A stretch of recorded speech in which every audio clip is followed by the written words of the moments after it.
దేవునికి స్తోత్రం. ప్రభునందు ప్రియమైన సహోదరి సహోదరులందరికీ నా హృదయపూర్వక వందనాలు.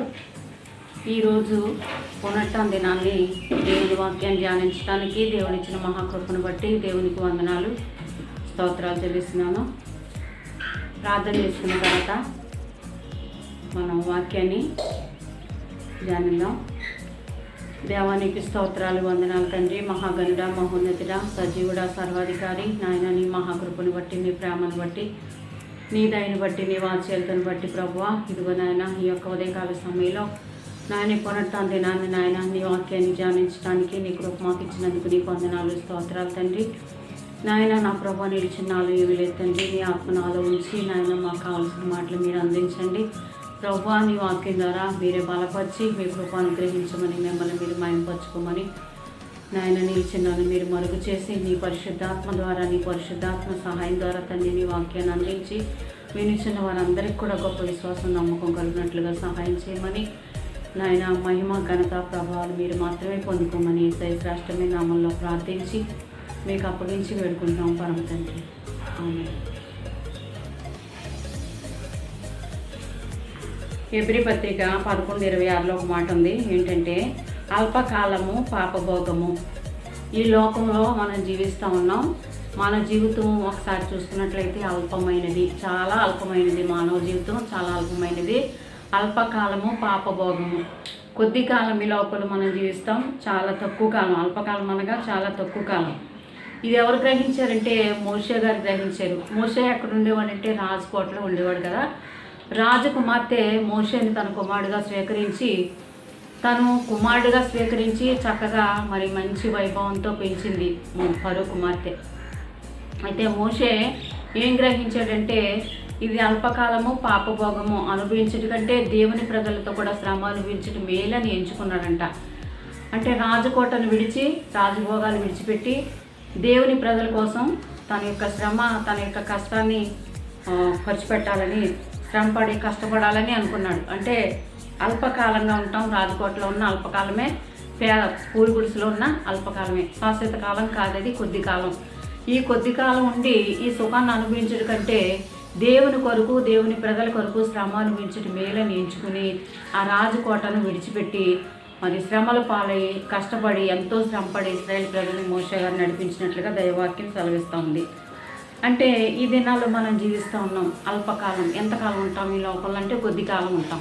ఇది మనకి శాశ్వతమైనది కాదు. కానీ శాశ్వతమైన రాజ్యం ఒకటి ఉంది, అది పరలోక రాజ్యం. ఆ పరలోక రాజ్యం కోసం ప్రయాసపడుతూ మనం దేవుని భయభక్తులు కలిగి దేవుని సన్నిధిలో మనం జీవించాలని దేవుని వాక్యం సెలవిస్తూ ఉంది. ఇది మోషే గ్రహించాడు. ఇది అల్పకాలం అని, కొద్ది కాలం అని మోషే గ్రహించాడు. భూమి మీద జీవించే మనం గ్రహించలేకపోతున్నాం. ఎంతకాలం ఉంటామో తెలియదు. కానీ మన ఇష్టము, మనకు నచ్చినట్లుగా, మనకి తోసినట్లుగా, మనకి ఇష్టమైనట్లుగా మనం నడుచుకుంటూ మన జీవితాలు మనం కొనసాగించుకుంటూ ఉన్నాం.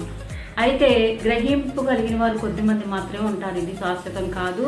బ్రతుకు దినాలన్నీ కూడా దేవుని భయభక్తులు కలిగి దేవునితో సహవాసం చేస్తూ దేవునిలో జీవించాలని ఆశ కలిగిన వారు కొద్దిమంది మాత్రమే ఉంటారు.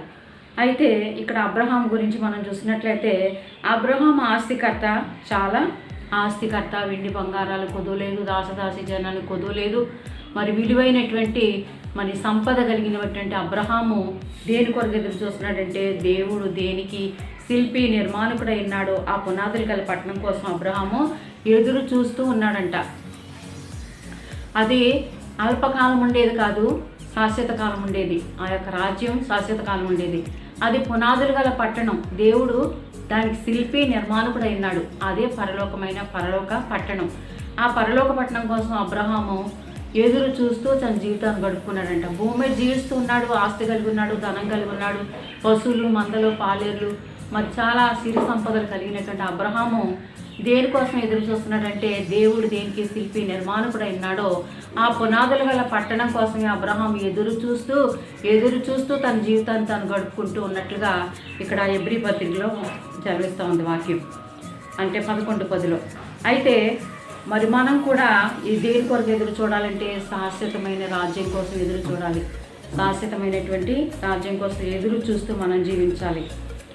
మరి మహాభక్తుడు భక్తుడైనటువంటి ఒక ఆయన గురించి ఇప్పుడు మనం చూద్దాం. ఏంటంటే 2 రాజుల గ్రంథంలో 5వ అధ్యాయము 26వ వచనంలో ఉంది.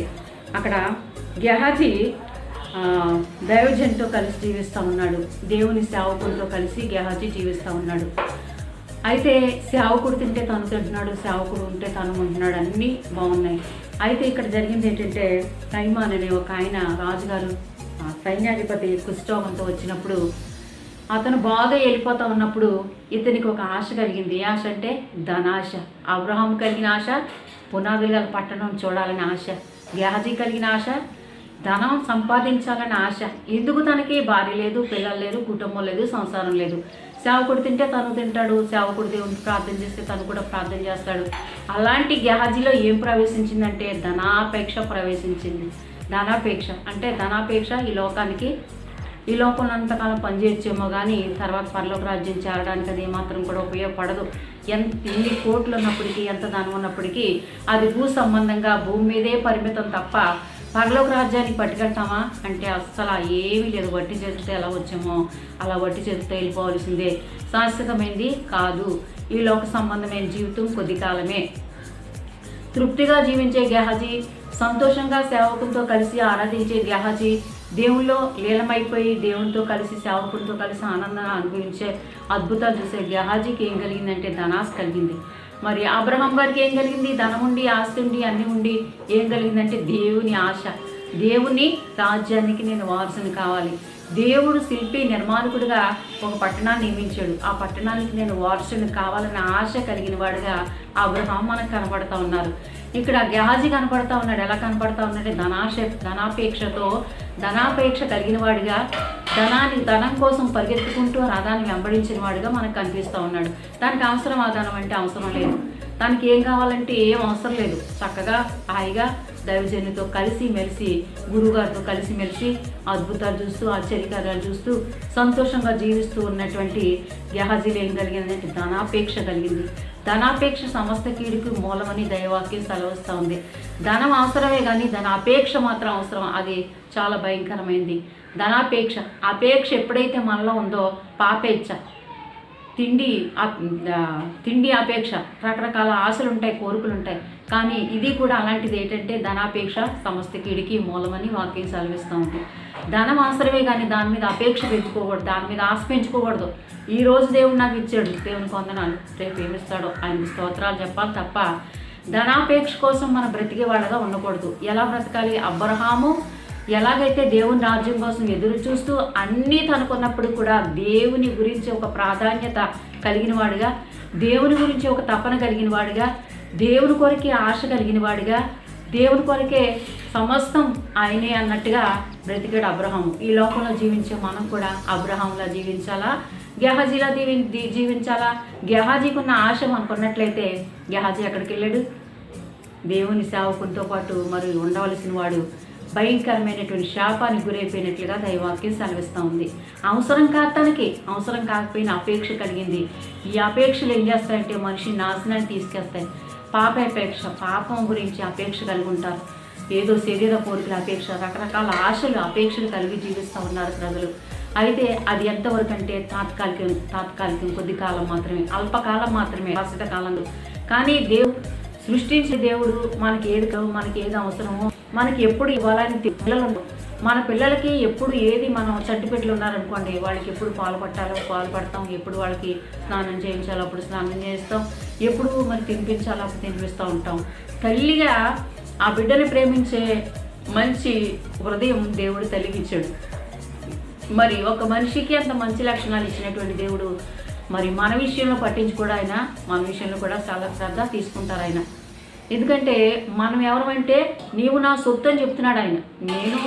మనం ఆయన సొత్తు, ఆయన రక్తంతో మనం కొనుక్కున్నాడు, ఆయన విలువ పెట్టి మనల్ని కొనుక్కున్నాడు కనుక మనం దేవుని పిల్లలం. కాబట్టి మనకి ఏది అవసరమో, మనకి ఏది కావాలో, మన యొక్క పరిస్థితులు ఏంటో అన్నీ కూడా ఎవరికి తెలుసు? దేవునికి తెలుసు. అడిగితే కానీ బయట వాళ్ళకి అర్థం కాదు. కానీ మనం చెప్పక మునిపే, హృదయంలోనికి మాట నాలుక మీద రాక మునిపే నాకు అన్నీ తెలుసు అని దేవుడు చెప్తా ఉన్నాడు. మనం అడక్క మునిపే మన అవసరాలన్నీ కూడా ఆయనకి తెలుసు. కాబట్టి మనం ఎవరి మీద ఆశ పెట్టుకోవాలంటే దేవుని మీద ఆశ పెట్టుకుని బ్రతకాలి. ధనం మీద ఆశ పెట్టుకోకూడదు. ధనం మీద ఆశ పెట్టుకుంటే అది రెక్కలు ధరించి ఎగిరిపోద్దంట. ధనాపేక్ష సమస్తకిడికి మూలమంట. అందుకని మనం దేవుణ్ణి ప్రేమించాలంటే దేవుని ప్రేమించాలి, దేవుని రాజ్యాన్ని ప్రేమించాలి, దేవుని కార్యాలు ప్రేమించాలి, దేవుడు సృష్టించిన ప్రజలు ప్రేమించాలి. మనకు తోసింది మనం వాళ్ళకి చేయగలిగే సత్తా సంపాదన ఉన్నప్పటికీ అది మనం వినియోగించలేకపోతున్నాం. మనం ఇతరులకు ఉపయోగపడేవారిగా, ఇతరులకు ప్రయోజనకారులుగా మనం ఉండడం చాలా అవసరం దేవుని వాక్యాన్ని బట్టి. హల్లెలూయా. ఇక్కడ గెహాజీ ఇక్కడ మనకు కనిపిస్తూ ఉన్నాడు. అబ్రహాం గారు కూడా మనకు కనిపిస్తూ ఉన్నారు. అబ్రహాం ఎలాంటి ఆశ కలిగి ఉన్నాడో మనం అలాంటి ఆశ కలిగి ఉండాలి. గెహాజీకి ఉన్న ఆశ మనకు ఉండకూడదు. గెహాజీ ఆశించిన దానివల్ల తను ఏమీ అనుభవించలేకపోయాడు. హల్లెలూయా. అందుకని ఈ అల్పకాలంలో మనం ఏం చేయాలంటే దేవుని యందు భయభక్తులు కలిగి జీవించాలి. దేవుని యందు మనకి ఉండాలంటే భక్తి చాలా మందికి ఉంది, కానీ భయం లేదు. భయంతో కూడిన భక్తి మనిషికి చాలా అవసరం, విలువైంది. కాబట్టి భయముతో కూడిన భక్తి కలిగిన వారిగా మనం జీవించాలి. భయభక్తులతో మన జీవితాన్ని మనం గడుపుకోవాలన్నమాట. అందుకని కృతజ్ఞత కలిగి జీవించాలి. దేవుడు మనకి ఇచ్చిన స్థితిని బట్టి, దేవుడు మనకి ఇచ్చిన కృపను బట్టి, దేవుడు మనకి ఇచ్చినటువంటి ఈ యొక్క కృప కనికరాలను బట్టి మనం ఏం చేయాలంటే ఆయన పట్ల కృతజ్ఞతాభావంతో మనం జీవించాలి. కృతజ్ఞత కలిగిన వ్యక్తులుగా మనం జీవించాలి. ఆయన నా జీవితంలో చేసిన మేలుకి, నాకు ఇచ్చిన ఆరోగ్యాన్ని బట్టి, నాకు ఇచ్చిన భోజనాన్ని బట్టి, నాకు ఇచ్చిన వస్త్రాలను బట్టి, దేవుడు నాకు ఇచ్చిన ప్రతి దాన్ని బట్టి దేవునికి స్తుతులని చెప్పేవారిగా మనం ఉండాలి. దేవుడు ఇచ్చిన ప్రతి దానికి కృతజ్ఞత మనం చెల్లించేవారిగా ఉండాలి. ఆయన కృతజ్ఞత చెల్లిస్తూ ఆయన మహిమపరిచేవారిగా ఉండాలి. చూడండి, ఇక్కడ సామెతలో ఒక మాట ఉంది ఏంటంటే 1:33లో, నా ఉపదేశం అంగీకరించేవాడు సురక్షితంగా నివసిస్తాడు, వాడు కీడు వస్తున్న భయం లేక నెమ్మదిగా ఉంటాడని దేవుని వాక్యం సెలవుస్తూ ఉంది. దేవుని ఉపదేశంలో ఏముందంటే, దేవుని ఉపదేశాన్ని మనం అనుసరించినప్పుడు, ఆ ఉపదేశ ప్రకారంగా మనం జీవించినప్పుడు మనకి ఏముంటుందంటే సురక్షితము, క్షేమము కలుగుద్ది. ఉపదేశాన్ని అంగీకరించేవాడు సురక్షితంగా జీవిస్తాడు. దేవుని ఉపదేశాన్ని మనం అంగీకరించినప్పుడు మనకి ఏముంటుందంటే క్షేమము, భద్రత ఉంటుంది. ఆయన రక్తంతో కప్పి ఆయన రెక్కలతో మనం దాచినప్పుడు మనకు క్షేమం కలుగుద్ది, మన భద్రత కలుగుద్ది. కాబట్టి మనం ఏం చేయాలంటే దేవుని ఉపదేశాన్ని అంగీకరించాలి. ఉపదేశం అనగా దేవుని మాట. దేవుడు మనకి ఏ వాగ్దానాలు చేస్తూ ఉన్నాడో, ఏ మాటలు మనకు సెలవిస్తూ ఉన్నాడో, ఏవి మనకు చెప్తూ ఉన్నారో అవి ఏం చేయాలంటే మనం ఆ ఉపదేశాలు అంగీకరించాలి. ఆ ఉపదేశ ప్రకారంగా మనం జీవించడానికి ఇష్టపడాలి. ఉపదేశాన్ని అంగీకరించేవాడు సురక్షితంగా నివసిస్తాడని, కీడు వస్తుందన్న భయం లేక నెమ్మదిగా ఉంటాడని దేవుని వాక్యం సెలవిస్తూ ఉంది. ఈ దినాలు చూడండి, చాలా భయపడిపోతూ దినాలు గడుపుకుంటున్నాం. ఎలాగంటే ఏమవుతామో తెలియదు. భయంకరమైన కరోనా వ్యాపించేస్తూ ఉంది దేశమంతా. ఇష్టానుసారంగా అది ప్రబలిపోతూ ఉంది. ఇంకెక్కడంటే అంతులేదు. ఇంకా పెద్ద చిన్న చంటి పిల్లలు, వృద్ధులు, యవనస్తులు అనేవి తేడా లేకుండా, హోదా లేకుండా, డిగ్రీ లేకుండా అందరి మీద అది ఏలుబడి చేస్తూ ఉంది. ఈ దినాల్లో, ఈ భయంకర దినాల్లో మనం జీవిస్తూ ఉన్నామంటే దేవుని ఉపదేశాన్ని అంగీకరిస్తే, నా కొరకు, నీ కొరకు నేను స్థలాన్ని సిద్ధపరిచాను, నేను వెళుతున్నాను, నేను స్థలం సిద్ధపరిచి మళ్ళీ వస్తానని దేవుడు చెప్పాడు. ఉంటే ఆయనతో ఎత్తపడతాం, లేకపోతే ఆయన రాజ్యానికి వారసులు అవుతాం. నిత్య రాజ్యంలో శాశ్వతంగా మనం ఉంటాం. అల్పకాలం ఇది. ఈ అల్పకాలం పాపభోగాన్ని అనుభవించడం కంటే దేవుని రాజ్యం కొరకు మనం సిద్ధపడి ఉండటం చాలా ముఖ్యమని దేవుని వాక్యం సెలవిస్తూ ఉంది. దేవుని రాజ్యం కొరకు మనం ఏం చేయాలి? సిద్ధపడి ఉండాలి. ఎప్పుడైనా దేవుని రాజ్యం మనం చేరుకోవాలి, ఎప్పుడో ఒకప్పుడు తప్పనిసరి. అందుకని ఈ భయంకర దినాల్లో ఉపదేశాన్ని అంగీకరించేవారుగా మనం జీవించాలని దేవుని వాక్యం సెలవిస్తూ ఉంది. హల్లెలూయా. ఇంకోటి ఏంటంటే సామెతలు 2:21 ఏముందంటే, యథార్థవంతులు దేశమందు నివసిస్తారు, యథార్థంగా జీవించేవారు దేశంలో నివసిస్తారని వాక్యం సెలవిస్తూ ఉంది.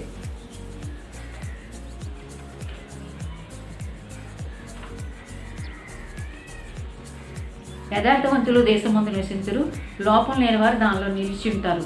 యథార్థవంతులు దేశంలో నివసిస్తారు. ఏ దేశం? ఈ భూమి మీద ఉన్న దేశం కాదు. పరలోక దేశంలో నివసించాలంటే లోపం లేని వారే దానిలో ప్రవేశిస్తారంట. ఏ లోపం ఉండకూడదు మనలో? దేవుని వాక్యాన్ని భిన్నమైనది ఏది మనలో ఉండకూడదు. దేవుని వాక్యానుసారంగా మనం జీవించాలి. లోపం లేని వారు దానిలో ప్రవేశిస్తారు. లోపం లేని వారు దానిలో నిలిచిందురు అని చెప్తుంది వాక్యం. లోపం లేకుండా మనం ఉంటే ఆ రాజ్యంలో నిలిచిండే అవకాశాన్ని దేవుడు మనకి ఇస్తానని సెలవిస్తూ ఉన్నాడు. లోపం అన్నది మనలో తెలియని లోపాలు చాలా ఉంటాయి. వాటిని దిద్దుకొని సరి చేసుకుని భయభక్తులతో మనం జీవించినప్పుడు, ఆ లోపాల నుంచి విడుదల పొందినప్పుడు మనం ఎక్కడ ఉంటామంటే ఆ యొక్క యథార్థమైనటువంటి స్థితి కలిగి ఉన్నప్పుడు ఆ దేశంలో మనం ఏం చేస్తాం? నివసిస్తాం సంతోషంగా ఆ యొక్క దేశంలో నివసించే హక్కు, అర్హతను మనం కోల్పోకుండా మన జీవితాలు మన యొక్క జీవితాన్ని మనం ఏం చేయాలంటే గడుపుకోవాలన్నమాట. భయముతో మన భక్తిని కొనసాగించుకోవాలి, విశ్వాసంతో మన యాత్ర కొనసాగించుకోవాలి. అల్ప విశ్వాసం, ధనాపేక్ష, మరి పాపం గురించి ఆలోచనలు, వ్యర్థమైన దానికోసం ఏదో చేయాలి భూమి మీద విషయాల గురించే తలంపు కలిగి తపన కలిగి మనం జీవిస్తే ఎంత మాత్రం కూడా మనం ఆ శాశ్వతమైన రాజ్యంలో మనం ఉండడానికి ఒక అర్హతను మనం కలిగి ఉండలేం. కాబట్టి ఏది మనకు అవసరమో, ఏది మనకు కావాలో దేవుడు తప్పకుండా చూసుకుంటాడు. తల్లి బిడ్డను మర్చిపోయినా నా బిడ్డను నేను మర్చిపోనని దేవుడు సెలవిస్తూ ఉన్నాడు. కాబట్టి ఆయన పిల్లలైన మనకు కావాల్సిన ప్రతి ఈవిని కూడా దేవుడు అనుగ్రహిస్తాడు. దేని విషయం మీరు చింతించొద్దని దేవుడు చెప్తూ ఉన్నాడు. ప్రభు సమీపంగా ఉన్నాడు కనుక కృతజ్ఞతాపూర్వకంగా మీ విన్నపాలు ప్రభువు తెలియచేయమని దేవుడు సెలవిస్తూ ఉన్నాడు. అయితే దేని విషయంలో మనం చింతించిన వల్ల మనం దాన్ని ముందుకు సాగించలేం. కానీ చింతలేని వారిగా మన కృతజ్ఞతాపూర్వకంగా మన విన్నపాలు ఎవరికి చెప్పాలంటే దేవునికి చెప్పాలని దేవుని వాక్యం సెలవిస్తూ ఉంది. ఆయన ఎక్కడ ఉన్నాడంట? సమీపంగా ఉన్నాడంట. ఆయన సమీపంగా ఉన్నాడు. కాబట్టి కృతజ్ఞతాపూర్వకంగా మన విన్నపములు భూమి మీద మనం జీవిస్తూ ఉండగా మనకు కావాల్సిన ప్రతి విషయంలో, మనకు కావాల్సిన ప్రతి అవసరాన్ని, మనకున్న సమస్యలు, మనకున్న చింతలు, మనకున్న బెంగలు, మనకున్న సమస్తాన్ని కూడా మనం ఏం చేయాలంటే దేవుని ముందు పెట్టాలి. కృతజ్ఞతాపూర్వకంగా విన్నవించుకోవాలి. దేవునికి విన్నవించుకున్నప్పుడు ఆయన సమీపం ఉన్నాడు కనుక ఆలకిస్తాడు. మనకి సహాయం చేయడానికి ఆయన సరిపోయిన వాడు. భూమి మీద ఎవరో సరిపోయిన వారు లేరు మనకు సహాయం చేయడానికి. సంపూర్ణంగా ఎవరు సహాయం చేసినది పరిపూర్ణం కాదు, కానీ సంపూర్ణంగా సహాయం చేయగల సర్వాధికారి అని దేవుని మనం కలిగి ఉన్నాం. కాబట్టి ఆయన మీద ఆధారపడడం నేర్చుకోవాలి. ఆయన కృతజ్ఞతాపూర్వకంగా విన్నవించుకోవడం నేర్చుకోవాలి. ఆయన సన్నిధిలో దేని విషయంలో చింతించకుండా ధైర్యంగా దేవునిలో మనం ముందుకు సాగినప్పుడు దేవుడు మనం వింటాడు, మన ప్రార్థన ఆలకిస్తాడు, మనకు సహాయము తప్పకుండా చేయగల సమర్థత కలిగిన వాడు. కనుక ఈ కడవరి దినాల్లో మన జీవితం ఎలా ఉండాలంటే అబ్రహాం ఎలా జీవించాడో అలాగ మనం జీవించాలి. యథార్థంగా మన జీవితాలు మనం కొనసాగించుకోవాలి. యథార్థంగా ఉన్నప్పుడు తప్పనిసరిగా దేశంలో మనం నివసించే హక్కు, అర్హతను దేవుడు ఇస్తాడని ఇక్కడ దైవాక్యం సెలవిస్తాము. హల్లెలూయా. చూడండి, ప్రసంగి గ్రంథంలో 12వ అధ్యాయంలో ఒక మాట ఉంది. దుర్దినములు రాకముందే ఇప్పుడు వీటి యందు నాకు సంతోషం లేదని నీవు చెప్పు సంవత్సరాలు రాకముందే. ఇప్పుడు ఏ దినాలు వచ్చినాయి? దుర్దినాలు. ఇంకా ఎప్పుడో వస్తాయి అనుకున్నాం, కానీ ఇప్పుడే దుర్దినాలు వచ్చేసినాయి. దుర్దినాలు రాకముందే ఇప్పుడు వీటి యందు నాకు సంతోషం లేదని చెప్పే సంవత్సరాలు వస్తాయని చెప్పి దైవాక్యం సెలవిస్తూ ఉంది. చూడండి, ఈ సంవత్సరం 2020 ఎవరికైనా శాంతి ఉందా అంటే శాంతి లేదు. ఎవ్వరూ కూడా స్వేచ్ఛగా జీవించలేకపోతున్నారు. ఎవరు కూడా ఏది చేయాలన్నప్పుడు కూడా భయం ఏలుబడి చేస్తూ ఉంది. ఒక బంధువుల ఇంటికి వెళ్ళాలంటే భయం, ఎక్కడైనా కూర్చోవాలంటే భయం, నలుగురు కలిసి మాట్లాడుకోవాలంటే భయం. ఏమో అది ఎలా వచ్చేస్తో తెలియకుండా వచ్చేస్తుంది. కాబట్టి ఆ కరోనాకి భయపడిపోయి దూరంగానే జీవితం గడుపుకుంటా ఉన్నాం. ఇది సంతోషమైన సంవత్సరాలు అయ్యి కాదు, వాక్యం సెలవిస్తూ ఉంది. సంతోషం లేదని నువ్వు చెప్పే సంవత్సరాలు వస్తాయని దేవుని వాక్యం సెలవిస్తూ ఉంది. ఇప్పుడు వచ్చింది 2020, సంతోషం లేదు ఈ సంవత్సరం ఎవరికి కూడా. ఎవరికి ఆనందం లేదు. ఇక మీదటేమో దేవుడు ఎలా నడిపిస్తాడో తెలియదు, కానీ ఇప్పుడైతే మట్టుకి సంతోషం లేని సంవత్సరంలోనే మనం జీవిస్తూ ఉన్నామని ఈ వాక్యం తెలియజేస్తూ ఉంది. అందుకని మనం ఏం చేయాలంటే మనం సృష్టికర్తను మనం స్మరించుకోవాలి. మన సృష్టికర్తను మనం ఏం చేయాలి? స్మరించుకోవాలి. నాకు ఇప్పుడు వీటి యందు నాకు సంతోషం లేదని నీవు చెప్పే సంవత్సరాలు రాకముందే, తేజస్సునకు సూర్యచంద్ర నక్షత్రాలకు చీకటి కమ్మకముందే, వాన వెలిసిన తర్వాత మేఘములు మరలా రాకముందే, నీ బాల్య దినమందే నీ సృష్టికర్తను స్మరించుకోమని వాక్యం సెలవిస్తూ ఉంది. అంటే బాల్య దినాల్లో సృష్టికర్తను స్మరించుకోవాలి, యవనకాలంలో దేవుని స్మరించుకోవాలంటే చాలామంది చెప్పేది ఏంటంటే ఇప్పుడు ఆ ప్రభు నమ్ముకోవడం, ఇంకా బోల్డ్ వయసు ఉంది, బోల్డ్ అయిపోయింది, ఇంకా చాలా కాలం జరగాలి కదా, అప్పుడు నమ్ముకోవాలి ముసలోళ్ళు అయిపోయిన తర్వాత, ఇప్పుడు ఎందుకు నీకు దేవుడు అన్నట్టుగా చాలామంది మాట్లాడుతూ ఉంటారు. అంటే ఎప్పుడు బాల్య దినాల్లోనే నీ సృష్టికర్తను నువ్వు స్మరించుకో. ఎవరైనా మనం సృష్టించిన వాడు కాబట్టి బాల్య దినాల్లోనే, యవన కాలంలోనే, వయసులో ఉండగానే దేవుని ఏం చేయాలి? స్మరించుకో. అలా స్మరించుకోవడం నీకు మేలు కలుగుద్ది, నీకు దీవెన కలుగుద్దని దేవుని వాక్యం సెలవిస్తూ ఉంది. ఆ మేలు కలిగేటటువంటిది, ఆ దీవెనకరమైనటువంటి స్థితి కలిగించుకోవడానికి ఎవరికి కూడా మనసు రావట్లేదు. ఎవరు కూడా ఆయన మహోన్నతుడు సృష్టికర్తని తెలుసుకోలేని పరిస్థితిలో ఉన్నారు. నిజంగా కన్నీరు కార్చి దేవుని సన్నిధిలో ప్రార్థన చేస్తే ఆయన మనం వినడానికి, మన ప్రార్థన అంగీకరించడానికి ఆయన ఇష్టపడుతూ ఉన్నారు. మనం నిజంగా ప్రార్థన చేసినప్పుడు తప్పనిసరిగా ఆయన మనం ఆలకిస్తారు. ఆయన మన ప్రార్థన అంగీకరిస్తాడు. తల్లి తన బిడ్డను ప్రేమించే కంటే, కుటుంబీకులు ఒక వ్యక్తిని ప్రేమించే కంటే దేవుని ప్రేమ చాలా ఉన్నతమైంది. ఆ ప్రేమ కలిగిన దేవుణ్ణి మనం ప్రార్థన చేయడం ప్రారంభించినప్పుడు మన మాటలు వింటారు. ఆయన మన ప్రార్థన జవాబిస్తారు, మన సమస్య పరిష్కారం చూపిస్తారు. మనం ఎలా చేయాలో ఎలా నడవాలో దేవుడే మనకి జ్ఞానాన్ని ఇచ్చి నేర్పించి నడిపిస్తాడనమాట. అందుకే అబ్రహాం అంత ఉన్నతమైన స్థితి కలిగినప్పటికి కూడా ఎవరి మీద ఆధారపడ్డాడంటే దేవుని మీద ఆధారపడటం నేర్చుకున్నాడు. అబ్రహాంలా మనం ఉండాలి తప్ప గెహజీలాగా ఆశపోతులుగా, ఆశ కలిగిన వారిగా ఏదో సంపాదించాలి. ఎక్కడ ఉంటుంది సంపాదన అంతా? ఇక్కడే ఉంటుంది. అది ఎండైనా, బంగారమైనా, ధనమైన, పొలమైన, ఇల్లైనా ఏదైనప్పటికీ కూడా అది భూమి మీద మనం ఉన్నంతకాలం తాత్కాలికంగా అనిపిస్తాం. కానీ శాశ్వతమైంది ఉన్నది. అది నిత్యం మనం ఉండే స్థలం. నిత్యము దేవుని సన్నిధిలో దేవునితో పాటు, దేవదూతతో పాటు, 24 పెద్దలతో పాటు, అక్కడ ఉన్నటువంటి పరిశుద్ధ సమూహంతో పాటు మనం కూడా ఆ పరమ తండ్రిని ఆరాధించే దినం, ఆ పరమ తండ్రిని ఆరాధించి ఆ యొక్క స్థలంలో ఉండాలని ఆశ ఎవరికైనా కలిగి ఉంటే తప్పనిసరిగా దేవుడు ఆశను తీరుస్తారు. అయితే మనకు కనపడేదాన్నే దృష్టి పెడతాం మనం. కానీ మోషే అయితే తనకు కనపడేదాన్ని చూడలేదు, కానీ దేవుని వైపే చూశాడు. కనపడే రాజ్యాన్ని విడిచిపెట్టాడు, కనపడే రాజకుమార్తె తల్లిని విడిచిపెట్టాడు. ఆ రాజరికాన్ని వద్దనుకున్నాడు, కానీ దేవుని కొరకే తన జీవితాన్ని నిలబెట్టుకున్నాడు. దేవుని కార్యాలు చేసుకుంటూ మోషే జీవితాన్ని గడుపుకున్నాడు. అనేక అద్భుతాలు, ఆశ్చర్యకార్యాలు మోషేతో ఉండి దేవుడు జరిగించారు. అలాగే మనం కూడా లోకంలో అల్పకాలం జీవిస్తూ ఉన్నాం. పాపభోగాల వైపు మళ్ళీపోకుండా, పాపం వైపు మన మనసు మగ్గనివ్వకుండా దేవుని వైపే మన హృదయాన్ని ఎంచుకొని శాశ్వతంగా ఉండే రాజ్యానికి హక్కు కలిగి ఉండాలి. రెండూ శాశ్వతమైన ఉన్నాయి. ఏంటంటే, ఒకటి అగ్నిగుండం శాశ్వతంగానే ఉంటుంది. అగ్ని ఆరదు, పురుగు చావదు. అది భయంకరమైంది.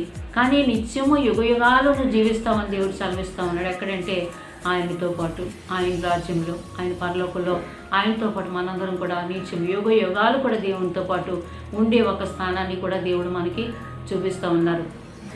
అందుకని మనం ఏం చేయాలంటే, మన యొక్క అల్పకాల జీవితంలో దేవునికి ప్రాముఖ్యత ఇచ్చి, దేవునితో సహవాసం చేస్తూ, దేవుని ఎడల కృతజ్ఞత భావం కలిగి, ప్రతి విషయంలో కూడా మనుషులకి శ్రమలు రాకుండా ఉండవు, కష్టాలు రాకుండా ఉండవు, ఇబ్బందులు రాకుండా ఉండవు, వ్యాధులు రాకుండా ఉండవు, పరిస్థితులు ఏవో అనుకూలించకపోవచ్చు. కానీ అన్నిటి మీద అధికారం కలిగినటువంటి దేవాది దేవునికి మనల్ని మనం అప్పగించుకున్నప్పుడు ఆయన ఏం చేస్తారంటే మన విషయంలో శ్రద్ధ తీసుకుంటారు, ఆయన బాధ్యత తీసుకుంటారు. మన జీవితంలో గొప్ప మేలును దేవుడు చేయగలుగుతారు. కాబట్టి ఆయనతో మనం ఏం చేయాలంటే భయభక్తులు కలిగి విన్నవించుకునేవారుగా, కృతజ్ఞతాపూర్వకంగా దేవుని సన్నిధిలో విన్నవించుకునేవారుగా మనం ఉండాలి.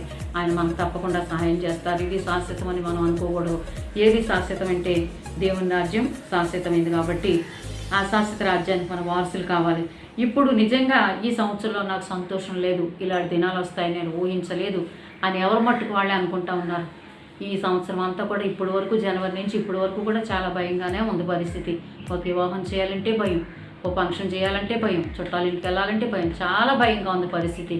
కానీ ఈ సంతోషకరమైన సంవత్సరాలు ఉన్నా లేకపోయినా మనం ఏం చేయాలంటే దేవునితో పాటు మన జీవితాన్ని దేవునికి అంకితం చేసి, ఆయనకి ఇష్టకరంగా, ఆయన దృష్టికి యోగ్యంగా, ఆయన ప్రియమైనటువంటి పిల్లలుగా మనం జీవించినట్లయితే తప్పనిసరిగా మనం దేవుల్లో ఉండగలుగుతాం. ఇక్కడ వాక్యం సెలవిస్తూ ఉంది కదా, యథార్థంగా నివసిస్తే ఆ దేశంలో మీరు ఉంటారని చెప్తున్నాడు. యథార్థత కలిగిన వారిగా మనం జీవించాలి. ప్రతి దానికి కూడా మన పరిస్థితి ఎలా ఉండాలంటే యథార్థవంతులుగా మనం జీవించాలి, యథార్థత కలిగిన వారిగా మనం నడుచుకోవాలి. హల్లెలూయా. ఇక్కడ వాక్యం సెలవిస్తూ ఉంది ఏమంటే,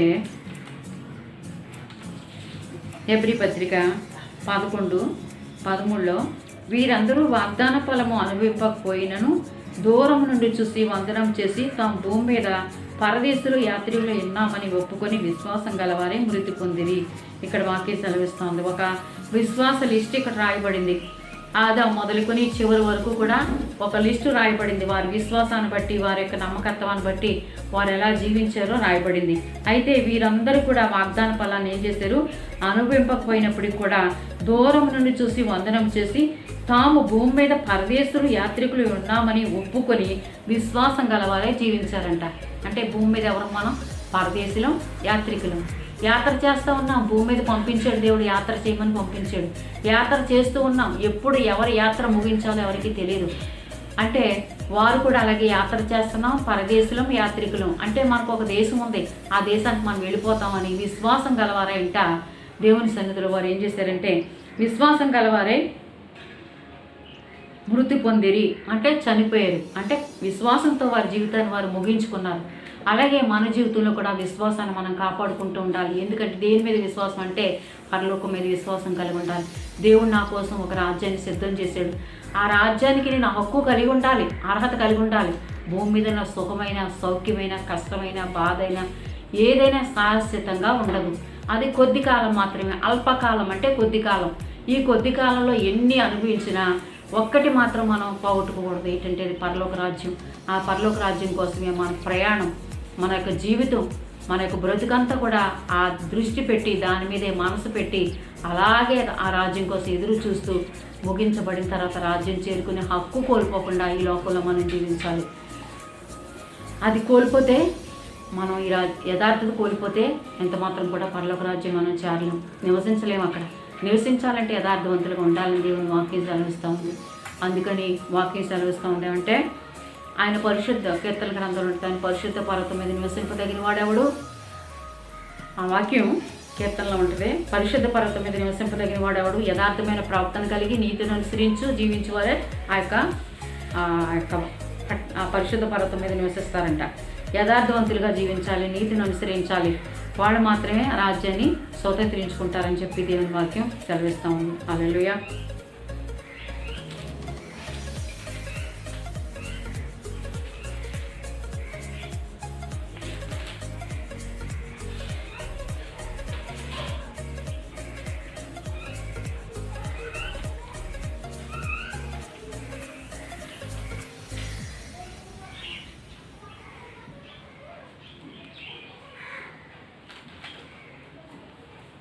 యెహోవా నీ కీర్తన గ్రంథం 15 అధ్యాయం ఉంటుంది. యెహోవా నీ గుడారంలో అతిథిగా ఉండదగిన వాడెవడు, నీ పరిశుద్ధ పర్వతం మీద నివసింపదగిన వాడెవడు, యథార్థమైన ప్రవర్తన కలిగి నీతిని అనుసరించు హృదయపూర్వకంగా నిజం పలుకువాడే. అట్టివాడు నాలుగుతో కొండంలాడడు, తన చెలికాని కీడు చేయడు, తన పొరుగు వారి మీద నిందపాపడు. అతని దృష్టికి నీచుడు అసహ్యుడు, అతడు యెహోవా యందు భయభక్తులు గలవాని సన్మానించును. అతడు ప్రమాణం చేయగా నష్టం కలిగిన మాట తప్పడు, తన ద్రవ్యాన్ని వడ్డీకియడు, నిరపరాధం చేర్పుటిగా లంచం పుచ్చుకోడు. ఈ ప్రకారం చేయవాడు అన్నట్టు కూడా కదల్చబడ్డాడని దేవుని వాక్యం సెలవిస్తూ ఉంది. ఇక్కడ యెహోవా గుడారం ఉంది, ఎక్కడ పరలోకంలో ఉంది. యెహోవా గుడారం, నీ గుడారంలో అతిథిగా ఉండదగిన వాడెవడు. అతిథి అనగా బంధువు లేకపోతే చుట్టం. అతిథిగా ఉండాలంటే యెహోవా గుడారంలో మన అతిథులుగా ఉండాలంటే, ఆయన మనం గౌరవించాలంటే, ఆయన యొక్క ప్రేమను మనం పంచుకోవాలంటే మనం ఏం చేయాలంట, పరిశుద్ధ పర్వతం మీద నివసింపదగిన వాడెవడు, యథార్థమైన ప్రవర్తన కలిగి, యథార్థమే పలకాలి మనం, యథార్థమైన ప్రవర్తన కలిగి నీతిని అనుసరించాలంట. నీతి అనేదే మనం వెంబడిస్తూ ఉండాలంట, అనీతి మనలోకి రాకూడదు. నీతిని అనుసరించు హృదయపూర్వకంగా నిజం పలకాలంట. అట్టివాడు నాలుగుతో కొండేలాడంట. నాది నీకు, నీది నాకు అంటగట్టడం అనమాట. అంటగట్టేవారు ఉండకూడదు. కొండెలు అంటే ఇతరుల గురించి మనం కుండలు చెప్పేవారు ఉండకూడదంట. చెలికాని కీడు చేయడంట, స్నేహితుడికి కీడు చేయడు, పొరుగు వారి మీద నింద మోపడంట. అలాంటి వాడే ఆ యొక్క దేవుని గుడారంలో అతిథిగా ఉంటాడంట. అతని దృష్టికి నీచుడు అసహ్యుడు, నీచుడైన వారిని అతడు ప్రేమించడు. అతడు యెహోవా యందు భయభక్తులు గలవారిని సన్మానిస్తాడంట. దేవుని యందు ఎవరైతే భయభక్తులు కలిగి ఉన్నారో వారిని సన్మానించడనగా సాల్వ కప్పడం కాదు, కానీ ప్రేమించి ఘనపరుస్తూ ఉంటాడనమాట, ప్రేమిస్తూ ఉంటారనమాట భయభక్తులు గలవారిని. అతడు ప్రమాణం చేసినప్పుడు నష్టం కలిగిన మాట తప్పడంట, నష్టం కలిగిన మాట తప్పడంట. మా ఒక దైవజనులు చెప్పారు ఏమంటే, ఒక ఇల్లు బేరానికి పెట్టినప్పుడు ఆ ఇల్లు తక్కువ రేటుకి అమ్మేసినప్పుడు అది తర్వాత ఎవరో మంచి రేటు ఇస్తామని వచ్చినప్పుడు ఈ వాక్యం చూపించిందంట ఆవిడ, మా మామగారు. అతడు ప్రమాణం చేయగా నష్టం కలిగిన మాట తప్పడు. అంటే మనం ఏదైనా చేస్తామన్నప్పుడు అది నష్టం వచ్చింది అనుకోండి, దానిలో ఇంకొకళ్ళు వచ్చి ఇంకా ఎక్కువ ఇస్తా అన్నారు అనుకోండి, ఆ వాక్యం ఆవిడ చూపించి ఇలాగ నేను మాట ఇచ్చాను కాబట్టి నేను మాట తప్పను, నాకు డబ్బు శాశ్వతం కాదని చెప్పిందని ఒక దైవజనం చెప్పారు. ఆ మాట ఇప్పటికీ నాకు జ్ఞాపకమే అనమాట. అంటే ద్రవ్యాన్ని వడ్డీకి ఇయ్యడు, ద్రవ్యాన్ని కూడా వడ్డీకి ఇవ్వకూడదంట. ఊరికనే బదులు ఇవ్వాలి ఎవరికైనా కావాలి. అవసరంలో ఉన్న వాడికి ఏం చేయాలి, కొంచెం సహాయం చేయడంలో దేవుడు ఏం చేస్తాడంటే సంతోషిస్తాడు. బేదలకు అనుకరించేవాడంట, యెహోవాకు అప్పించేవాడంట. బేదతనంలో ఉన్న వారికి అప్పిస్తే దేవునికి అప్పించినట్లంట. కనికరిస్తే దేవునికి అప్పించినట్లంట. ఎవరికి అప్పించినట్లు? దేవునికి అప్పించినట్లంట. తన ద్రవ్యాన్ని వడ్డీకి ఏడు. ఇది ఎక్కువైపోయిందండి. ఎక్కడ చూసినా వడ్డీ వ్యాపారాలే. అన్యులు చేస్తే పర్వాలేదు, దేవుని కలిగిన వాళ్ళు, సేవకులు, విశ్వాసులు అందరూ వడ్డీ వ్యాపారాలే. ఇక్కడ వాక్యం ఏం చెప్తుంది? తన ద్రవ్యాన్ని వడ్డీకి ఇవ్వకూడదని చెప్తుంది. నిరపరాధిని చెరపడానికి లంచం పుచ్చుకోడంట. ఈ ప్రకారంగా చేయవాడు అన్నట్టు కూడా కదల్చబడ్డాడు. మరి యెహోవా గుడారంలో అతిథిగా ఉండాలంటే ఈ లక్షణాలన్నీ మనలో ఉండాలి. ఇవన్నీ మనలో ఉంటేనే ఆయన యొక్క గుడారంలో అతిథులుగా, బంధువులుగా, ప్రియమైన వారిగా మనల్ని దేవుడు స్వీకరిస్తారు. ఇవన్నీ కలిగి ఉన్నప్పుడే, ఇందులో ఏది లోపం వచ్చినా మనం అక్కడికి ఆ యొక్క గుడారంలో ఉండే అతిథత్వాన్ని కోల్పోతాం, బంధుత్వాన్ని కోల్పోతాం. దేవునికి మనకున్న రిలేషన్ కట్ అయిపోద్ది. రిలేషన్ కోసమే కదా ఇన్ని పాటలు పడి ఈ లోకంలో మనం జీవిస్తూ ఉన్నాం. ఎవరితో రిలేషను? దేవునితో. మనతో దేవునికి అనుబంధం కావాలి. దేవుడికి మనకి ఉండాలి అనుబంధం, మనుషులకి కాదు. మనుషుల అనుబంధం ఉన్నా లేకపోయినా దేవాతి దేవునితో మనం అనుబంధం కలిగి దేవుడికి నచ్చే విధంగా, ఆయన మెచ్చే విధంగా, ఆయనకి ఇష్టమైన విధంగా మనం జీవించినప్పుడు తప్పనిసరిగా ఆయన గుడారంలో మనం అతిథులుగా ఉండగలుగుతాం. తప్పనిసరిగా ప్రతి ఒక్కరూ కూడా ఈ విధంగా ఈ వాక్యాన్ని మనం ధ్యానిస్తూ వాక్యంలో ఉన్న సత్యాలు తలంచుకుంటూ ఉపదేశాన్ని అంగీకరించి వాడు సురక్షితంగా ఉంటాడని వాక్యం చెప్పాం ఇప్పుడు దాకా. ఉపదేశం ఎవరు ఉపదేశం? దేవుని ఉపదేశం. ఇప్పుడు జీవం కలిగిన మాటలు ఏవి? నా మాటలు కాదు, ఇవి దేవుని మాటలు. కాబట్టి ఉపదేశాన్ని అంగీకరించేవాడు సురక్షితంగా జీవిస్తాడని వాక్యం సెలవుస్తుంది. భూమి మీద సురక్షితంగా మనం ఉంటామా? పరలోకంలో సురక్షితంగా ఉంటాం. పరలోకంలో క్షేమం ఉండదు, ఆకలి ఉండదు, వ్యాధి ఉండదు, రోగం ఉండదు, ఏముండదు. అక్కడ సురక్షితమైన ప్రాంతానికి మనం వెళ్తాం. కాబట్టి దేవుని మాట ఉపదేశాన్ని అంగీకరిస్తే సురక్షితమైన జీవితాన్ని మనం కలిగి ఉంటాం. ఇవన్నీ కూడా మనం చేసినప్పుడు ఆయన గుడారంలో అతిథులుగా మిగిలిపోతాం, బంధువులుగా ఉండిపోతాం, స్నేహితులుగా ఉండిపోతాం. అందుకని ఈ ఉపదేశాలన్నీ కూడా మనం అనుసరిస్తూ పాటిస్తూ వాటి ప్రకారంగా మనం జీవించినప్పుడు తప్పనిసరిగా దేవుడికి ఇష్టమైనటువంటి ప్రియమైన పిల్లలుగా ఆయన మన కోసం సిద్ధం చేసిన స్థలంలో మనం ఉండి హక్కు అర్హత కలిగిన వారుగా మనం ఉంటామని దైవవాక్యం సెలవిస్తామని. ఆ విధంగా మన జీవితాలను మనం దేవునికి సమర్పించుకొని ఆయనకి ఇష్టకరంగా, ఆయన ప్రీతికరంగా మనందరూ కూడా జీవిద్దాం. దేవుడు ఈ యొక్క పరిశుద్ధమైన ఉపదేశాన్ని మీ అందరి జీవితంలో, నా జీవితంలో దేవుడు దీవించి ఆశీర్వదించును గాక. దేవుడు మహిమ పొందును గాక. ప్రార్థన చేసుకుందాం. దేవా, నీకు స్తోత్రాలు, వందనాలు తండ్రి. నీ వాహకృపను బట్టి, నీ కనికిరాన్ని బట్టి ఇంతవరకు నాయన మీరు మాతో మాట్లాడారు ప్రభువా. అల్పకాలము పాపభోగం అనుభవించడం కంటే దేవుని ప్రజలతో శ్రమ అనుభవించడం మేలని మోషే గారు ఎలాగైతే తీర్మానం చేసుకున్నారో, అల్పకాలంలో మేము జీవిస్తూ ఉండగా ఈ పాపానికి బానిసలం కాకుండా నీ రాజ్యానికి వారసులుగా జీవించడానికి సహాయం చేయండి. దేవా, అబ్రహాం ఏ విధంగా అయితే పునాదులు గల పట్టణం కోసం ఎదురు చూస్తూ తను గడుపుకున్నాడు, అలాగే ప్రభువా నాయన నేను కూడా ఆ పునాదులు గల పట్టణం కోసం ఎదురు చూస్తూ మా జీవితాన్ని గడుపుకోవడానికి సహాయం చేయండి. గేహాజీకి అవసరం లేకపోయినా ధనాపేక్ష కలిగి నాయన తండ్రి దైవ సేవకునితో సహవాసాన్ని కోల్పోయాడు, నీతో సహవాసం కోల్పోయాడు, శాపాన్ని తెచ్చుకున్నట్లుగా దైవవాక్యం సెలవిస్తూ ఉంది ప్రభు. అట్టి వారిగా మేము ఉండకూడదయ్యా తండ్రి. ధనం అవసరమే కానీ అపేక్ష మాలోనికి రాకుండానట్లుగా సహాయం చేయండి ప్రభు. నిన్నే ప్రేమించాలి తప్ప నాయన నీ మాట వినాలి. ఆ విధంగా మేము జీవించడానికి సహాయం చేయండి. ఉపదేశాన్ని అంగీకరించి వాడు సురక్షితంగా జీవిస్తారని వాక్యం సెలవిస్తూ ఉంది. నీ ఉపదేశ ప్రకారంగా జీవించేవారుగా కీర్తన 15 అధ్యాయం ప్రకారంగా నాయన నీ గుడారంలో అతిథులుగా ఉండాలని ఆశ అయితే ఉంది. ఏ రకంగా జీవిస్తే నీ గుడారంలో అతిథులుగా ఉంటామో మీకు తెలుసు. కాబట్టి ఆ విధమైన లోపాలు మాలో ఉంటే తీసివేసి నాయన నీ గుడారంలో మేము అతిథులుగా ఉండినట్లుగా సహాయం చేయమని ప్రభువా, మీరే నాయన నా తండ్రి వాక్యాన్ని ప్రతి ఒక్కరు హృదయంలో ఫలింపు చేసి నాలో కూడా ఫలింపు చేసి వాక్యాన్ని భిన్నమైంది ఏది కూడా మాలో ఉండకుండా తీసివేయండి ప్రభువా.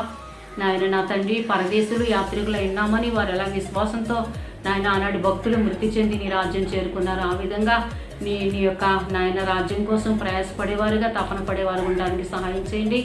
భూమి మీద అనేక రకాల శ్రమలు, కష్టాలు, బాధలు, ఇబ్బందులు, ఇరుకులు ఏర్పడి చేస్తూ ఉన్నప్పటికీ ప్రభు సమీపంగా ఉన్నాడు కనుక కృతజ్ఞతాపూర్వకంగా మీ విన్నపాలు ప్రభు తెలియచేయమని వాక్యం ద్వారా మాట్లాడేవు తండ్రి.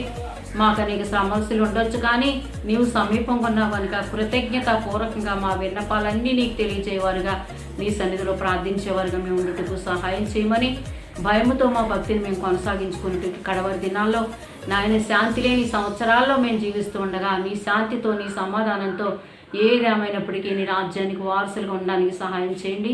నిత్యత్వాన్ని స్వతంత్రించుకోవడానికి కృపనివ్వండి ప్రభువా. అది శాశ్వతమైంది, ఇది అల్పమైంది ప్రభువా. అల్పమైన దానికోసం కాదు కానీ శాశ్వతమైన నీ రాజ్యం కోసం ప్రయాసపడేవారుగా, నీ రాజ్యానికి హక్కు అర్హత కలిగిన వారిగా మేమందరం జీవించడానికి సహాయం చేయమని, వాక్యమైన ప్రతి ఒక్కరూ కూడా నాయన వాక్యానికి అనుకూలంగా జీవించటం సహాయం చేయమని యేసయ్య పరిశుద్ధ నామములో ప్రార్థించి మీకు అప్పగించి వేడుకుంటున్నాం పరమ తండ్రి. ఆమేన్. ఆమేన్. దేవుడి పరిశుద్ధ వాక్యం దీవించుగాక. అందరికీ వందనాలు.